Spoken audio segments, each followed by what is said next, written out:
ಎಲ್ರಿಗೂ ನಮಸ್ಕಾರ. ಎಲ್ಲರೂ ಹೇಗಿದ್ದೀರಾ? Welcome back to my YouTube channel. ಇವತ್ತು ಊರಲ್ಲಿ ತುಂಬ ಜೋರು ಮಳೆ ಬರ್ತಿತ್ತು. ಅದಕ್ಕೆ ಬಿಸಿ ಬಿಸಿ ಬಜ್ಜಿ ಮಾಡೋಣ ಅಂತ ಬಂದೆ. ನಾವು ಬಜ್ಜಿ ಮಾಡೋಕ್ಕೆ ಈರುಳ್ಳಿನ ಮಾಮೂಲಿ ಕಟ್ ಮಾಡೋ ಥರಕ್ಕಿಂತ ಈ ಥರ ಕಟ್ ಮಾಡಿದ್ರೆ ಈಸಿಯಾಗಿ ಕಟ್ ಆಗುತ್ತೆ ಮತ್ತು ಬೇಗ ಬೇಗ ಕಟ್ ಮಾಡ್ಬೋದು. ಈ ರೀತಿ ಈರುಳ್ಳಿ ಕಟ್ ಮಾಡೋದನ್ನು ನನಗೆ ಹೇಳ್ಕೊಟ್ಟಿದ್ದು ನನ್ನ ತಮ್ಮ. ಮಳೆ ಬರ್ತಾ ಇದ್ದಾಗ ಬಿಸಿ ಬಿಸಿ ಬಜ್ಜಿ ತಿಂತಾಯಿದ್ರೆ ಎಷ್ಟು ಚೆನ್ನಾಗಿರುತ್ತೆ ಅಲ್ವಾ? ಅದರಲ್ಲೂ ನಮ್ಗೆ ಯಾರಾದರೂ ಮಾಡಿಕೊಟ್ರೆ ಇನ್ನೂ ಖುಷಿಯಾಗುತ್ತೆ. ಆದರೆ ಹೆಣ್ಮಕ್ಳಿಗೆ ಆ ಆಪ್ಷನ್ ಇರಲ್ಲ. ಅವರೇ ಮಾಡ್ಕೋಬೇಕು, ಅವರೇ ಖುಷಿಯಿಂದ ತಿನ್ನಬೇಕು. ಇವಾಗ ಈರುಳ್ಳಿ ಎಲ್ಲ ಕಟ್ ಮಾಡಿಕೊಂಡು ತೊಳೆದು ಇಟ್ಕೊಂಡಿದ್ದೀನಿ.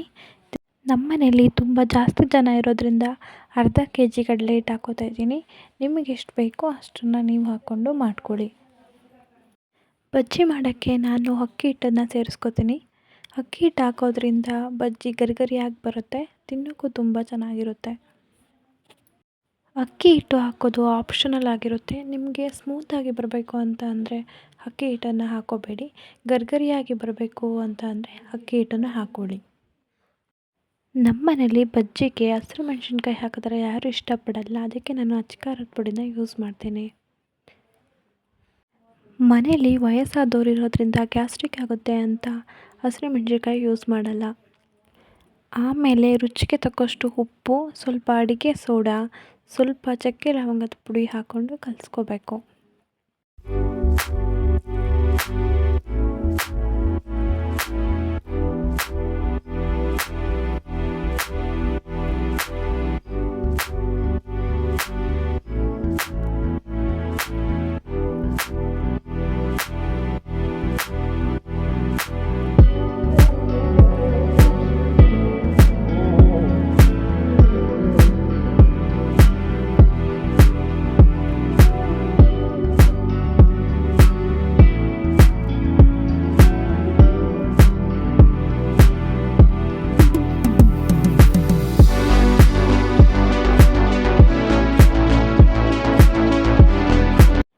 ನೀರು ಹಾಕ್ಕೊಂಡು ಚೆನ್ನಾಗಿ ಕಲಸಿದ್ಮೇಲೆ ಸ್ವಲ್ಪ ಹೊತ್ತು ನೆನೆಯೋಕ್ಕಿಡಬೇಕು.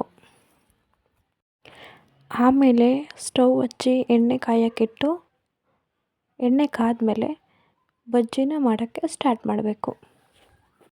ಎಣ್ಣೆ ಎಲ್ಲ ಚೆನ್ನಾಗಿ ಕಾಯ್ದಮೇಲೆ ಒಂದೇ ಒಂದು ಬಜ್ಜಿ ಬಿಟ್ಟು ಅದನ್ನು ಬೇಯಿಸಿ ಟೇಸ್ಟ್ ಹೇಗಿದೆ ಅಂತ ನೋಡಿ ಆಮೇಲೆ ಉಪ್ಪು ಅಥವಾ ಸಪ್ಪೆ ಆಗಿದ್ದರೆ ಅದಕ್ಕೆ ಹದವಾಗಿ ಮಾಡಿಕೊಂಡು ಬಜ್ಜಿ ಬಿಡೋಕ್ಕೆ ಸ್ಟಾರ್ಟ್ ಮಾಡಬೇಕು. ಹೀಗೆ ಬಜ್ಜಿ ಬಿಟ್ಟರೆ ತಿನ್ನೋಕ್ಕೆ ಬಜ್ಜಿ ರೆಡಿ ಆಗುತ್ತೆ.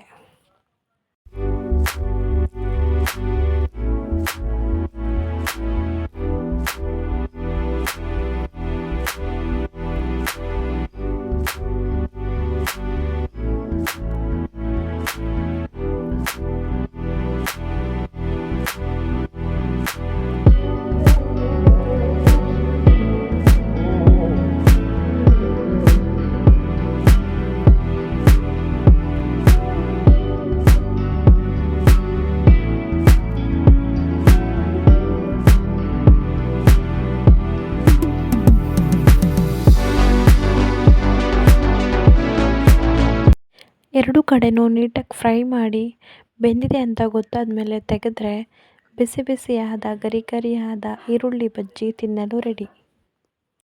ಈ ವಿಡಿಯೋ ನಿಮ್ಗೆ ಇಷ್ಟ ಆದರೆ ಲೈಕ್ ಮಾಡಿ, ಜೊತೆಗೆ ನನ್ನ ಚಾನಲ್ನ ಸಬ್ಸ್ಕ್ರೈಬ್ ಮಾಡೋದನ್ನ ಮರಿಬೇಡಿ. Thank you for watching. Bye.